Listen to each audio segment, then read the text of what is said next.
রাষ্ট্র কাঠামো মেরামতের ৩১ দফা বাস্তবায়নের লক্ষ্যে আজকের এই কর্মশালার সম্মানিত প্রধান অতিথি, আমাদের সকলের প্রিয় নেতা,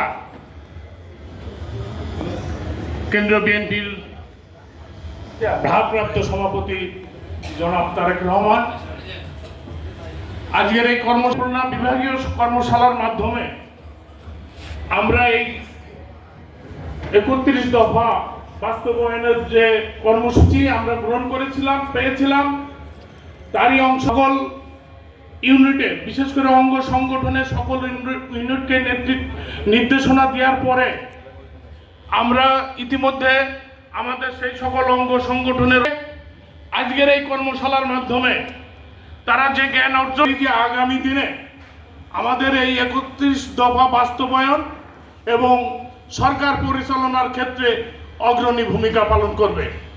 বিশেষ করে আজকের যে টিম ঝিনেদায় এসে আমাদের নেতৃবৃন্দর সামনে যে বক্তব্য উত্থাপন করেছে, তার থেকে আমরা যে শিক্ষা পেয়েছি, আমরা মনে করি এটা আমাদের দল, জাতীয়তাবাদী দলকে এগিয়ে নিয়ে যাওয়ার জন্য অগ্রণী ভূমিকা পালন করবে। আজকের এই সভায় বিশেষ করে সাংবাদিকবৃন্দ, প্রশাসনের নেতৃবৃন্দ, আমাদের জেলা বিএনপি, থানা পৌর বিএনপি এবং তার সকল অঙ্গ সংগঠনের নেতৃবৃন্দ দীর্ঘ 7 ঘন্টা এই কর্মশালায় উপস্থিত থেকে আমাদের সকলকে সহযোগিতা করেছে। তার জন্য জেলা বিএনপির পক্ষ থেকে তাদেরকে ধন্যবাদ জানাচ্ছি।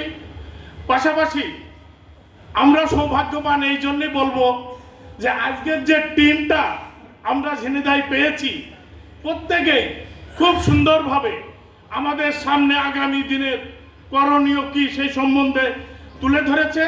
এর জন্য জেলা বিএনপির পক্ষ থেকে পুরো টিমকে আমি ধন্যবাদ জানিয়েই আমি আমার সংক্ষিপ্ত বক্তব্য শেষ করছি। খুদা হাফেজ।